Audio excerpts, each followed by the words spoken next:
He is the sole hope for bringing peace to Syria. To others, he is a Salafi terrorist linked to Al-Qaeda and ISIS. Whatever you view.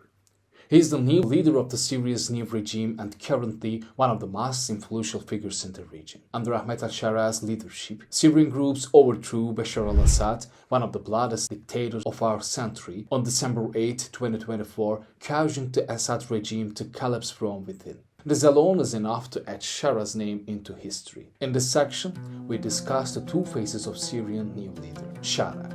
We explore his transformation, his lesser-known aspects, and his unique story. Let's begin.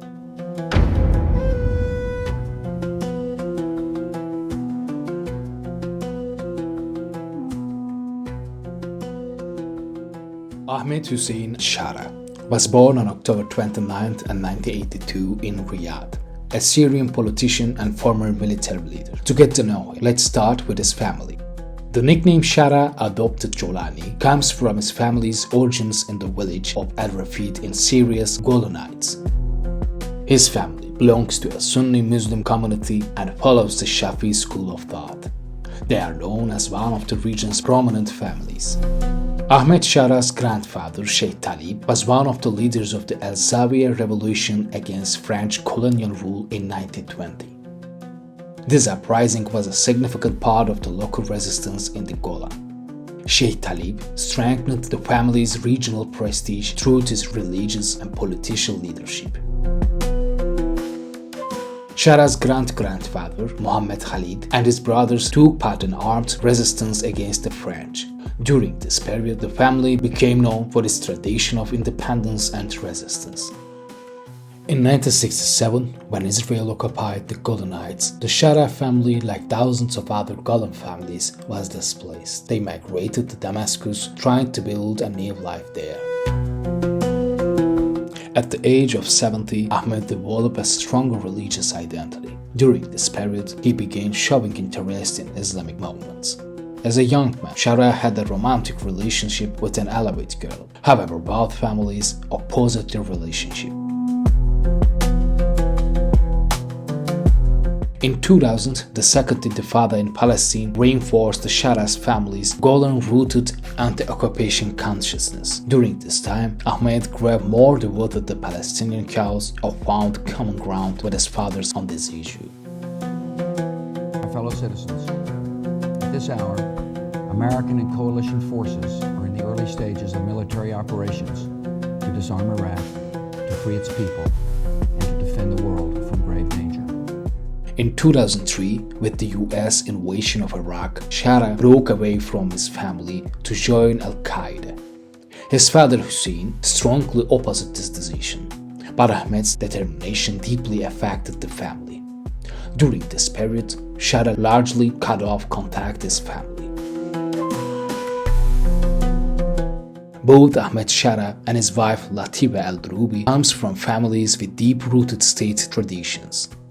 The Drubi family is a noble family from Homs. Latifa's family has been involved in politics since Ottoman times.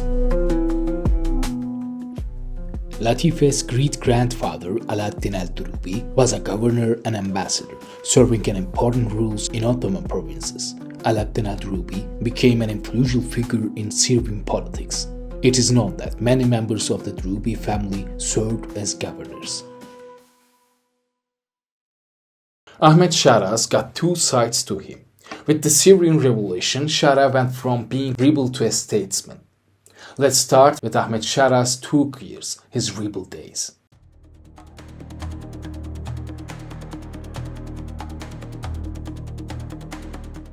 From 2003 to 2024, Jolani has known as an organization leader heading various armed groups. During this time, he became a key figure in the Syrian civil war, especially through his leadership of Al-Nusra Front and HTS.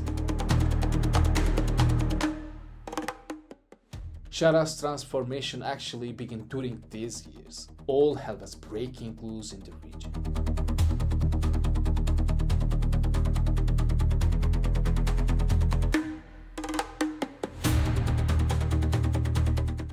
The US invaded Iraq, Shara's radicalization started during these years. In 2003, he joined Al-Qaeda to fight against the US invasion of Iraq. He operated with radical groups in Iraq resisting the American occupation. Were comparatively quiet until they got to the Euphrates. And he quickly rose within Al-Qaeda's Iraq branch. During this time, he began using the alias Abu Muhammad Al Shara and increasingly embraced Salafi ideology. In 2006, Jolani was captured by American forces in Iraq. For 5 years, he was held in Iraqi prisons under American supervision. During this time, he directly confronted American occupation. While in prison, he strengthened his ties with Al-Qaeda leaders and deepened his radicalization.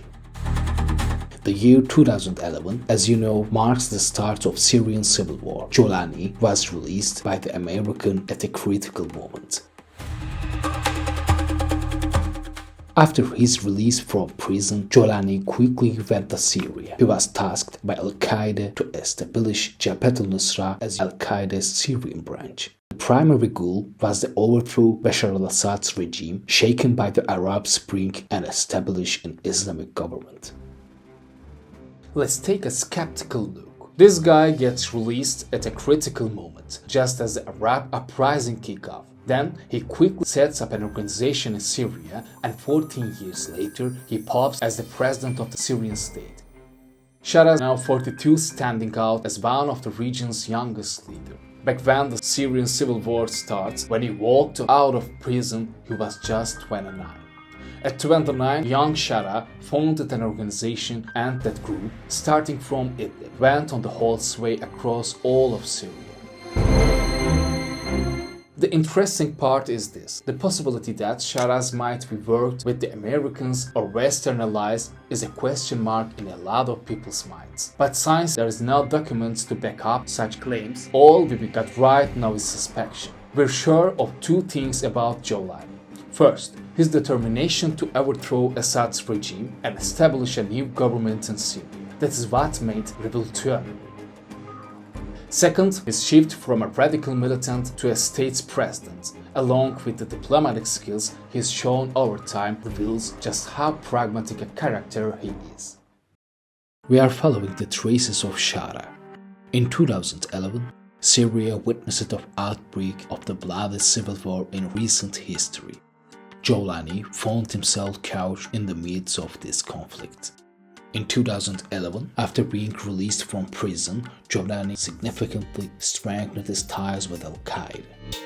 By 2012, Jolani's most significant project, Jabhat al-Nusra, was established. Al-Nusra became a powerful force in the Syrian civil war. Shara centralized the organization's structure, trained fighters, secured funding, and managed propaganda efforts. In 2013, emergence of ISIS, Al-Nusra took a stand against it.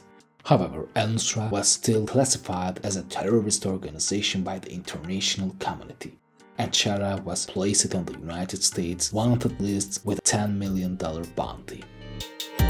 During this period, the presence and activities of ISIS allowed the Assad regime to regain legitimacy and consolidate power. Backed by Iran and Russia, Assad, growing stronger, extended his rule massacres against civilians. Meanwhile, opposition forces retrieving Aleppo were cornered in Idlib. In 2016, Jolani cut the ties with Al-Qaeda, dissolved Al-Nusra, and founded Hayat Tahrir al-Sham. This was part of Shara's strategy to distance himself from radicalism and build a Syria-focused movement. HTS seized control of the Idlib region. Shara established protest-state structure there, developing administrative systems such as tax collection, courts, a police force, identity cards, and public services. As the leader of HTS, Shara exercised authoritarian control. He suppressed opposition groups, eliminated rebel leaders, and became the sole authority in Idlib. He fought against ISIS and other radical groups, which positioned HTS as a more moderate actor in the eyes of some Western observers.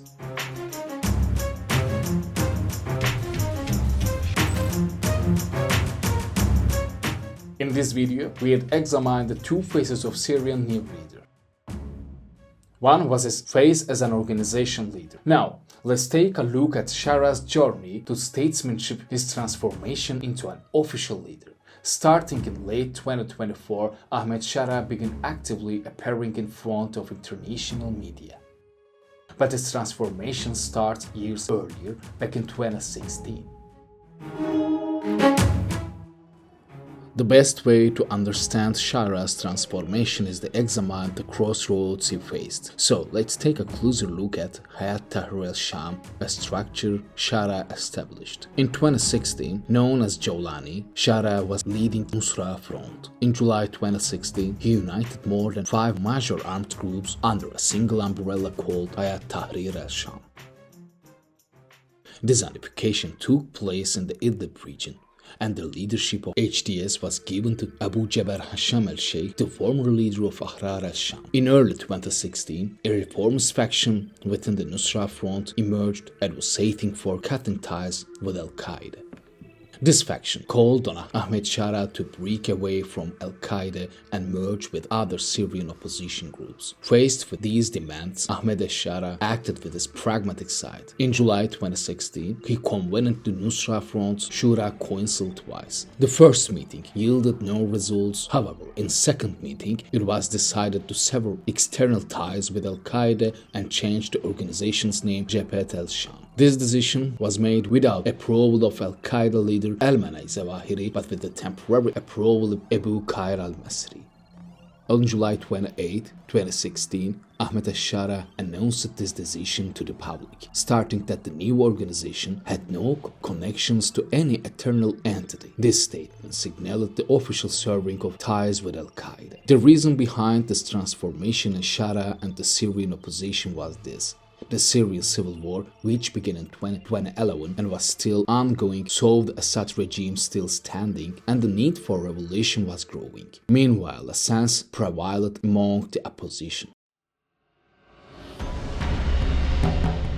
On November 26 and 2024, Syria was relatively quiet. Regional countries were focused on Israel's attack in Gaza, and Syria hadn't been a topic of discussion for some time. International media mentioned cracks within the Damascus regime, but there was no open talk of an expected revolution of leadership change. There was neither a closure of airspace nor any usual military activity observed. On the morning of November 27, as dawn broke, the atmosphere in Syria completely changed. Ahmed Shara and his large group were marching towards Damascus. Actually, it'd be more accurate to say they were running, because Shara men had left Idlib with remarkable speed, heading south. At the morning, a major turning point occurred. Regime checkpoints in areas like Duma and Harasta opened without resistance, as if someone had given prior instructions. From that moment, everyone understood. This wasn't just a popular moment. It was the overthrow of a system that had crumbled from within.